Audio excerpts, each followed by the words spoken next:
guys, Donnie RightSide here, Bookmakers Review. This video, not about the NBA, not about Major League Baseball. It is about the NFL draft winners and losers, and also a couple prop bets for futures that you might want to fire away and get some value on. Let's take a look at the draft itself here. The winners of the draft. I got two of them. Number one, look at this, Not because I'm a Philadelphia Eagles fan, because of what the Philadelphia Eagles did in the draft. Number one pick they had here, Jalen Carter traded up from 10 to 9 to get him. Maybe the best overall player in the draft. Now, sure, he does fall back a little bit there because he did have some questionable tendencies, you could say, off the field since the national championship game. But if he does work out on the field, it looks like that might be an absolute steal. Helping out the pass rush late in the first round, Nolan Smith, another defensive football player from the Georgia Bulldogs. Then in the fourth round, getting cornerback Kaylee Ringo into town. A supreme draft for the Eagles, one of the best that I've seen, at least on paper, over the past 15 to 20 years, but it still does have to play out. But after the draft was over, the Philadelphia Eagles clearly won. Another team that won, the Houston Texans. Donnie, that should be an easy one.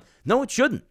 You can mess these draft picks up, and we've seen it time and time again, because also some people saying they didn't like the Houston Texans draft, not because they got C.J. Stroud with the second overall pick, but because they traded up to the third spot to get Will Anderson and gave up a lot for him. I agree that happened, but here's the reason for me why they're actually a winner in the 2023 draft, because they finally landed the plane. They're finally getting off the tarmac here and actually saying to themselves, we're trying to be competitive and win football games. DeMeco Ryans, new head coach. Now you have your quarterback who you feel is going to be your franchise guy, and also a cornerstone on the defense of Will Anderson. Loved what the Houston Texans did. Loser of the draft, pretty easy for me. It's the New England Patriots. Don't care if they got a very good cornerback in the first round. Don't care if they got some depth at linebacker and picked an offensive lineman. You needed to help out Mac Jones. You needed him to get some weapons here. And why was that important in the draft? Because when you draft a cornerback in the top 20, you had a chance to grab some top-flight wide receivers, and the run on wide receivers started just after the New England Patriots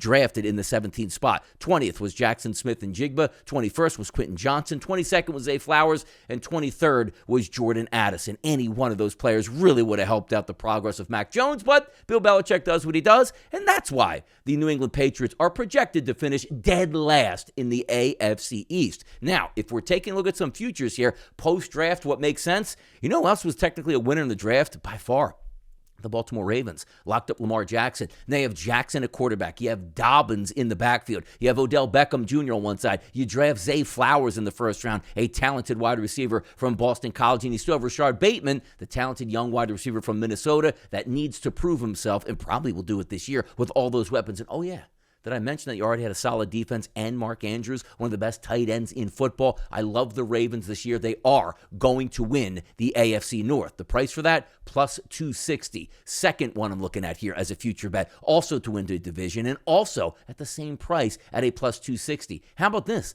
The Seattle Seahawks. You said, Donnie, you're crazy. Seattle Seahawks? What do you mean they're going to win the division? The San Francisco 49ers in that division. Hear me out on this. The price point there is advantageous at plus 260. Geno Smith was very good last year. Was he the best quarterback in the NFL? No, he wasn't, but serviceable. You got a running back in Kenneth Walker III that's coming back for another year. You draft Smith and Jigba here that you could put in the slot. DK Metcalf on one side, Tyler Lockett on the other side, Fenton tight end. This offense is going to move the football, and you got the quarterback of your defense back in Bobby Wagner. I like where the Seattle Seahawks are positioning themselves, and also, let's remind ourselves, the San Francisco 49ers heading into the season, maybe some quarterback trouble. We'll see if you have, your quarterback that, going up against the Philadelphia Eagles that got himself hurt, and Bryce Purdy, is he going to be ready for training camp, let alone for week 1 in the NFL season? You know you're not going back to Trey Lance. I mean, that's pretty much for certain at this point. Sam Darnold, come on now.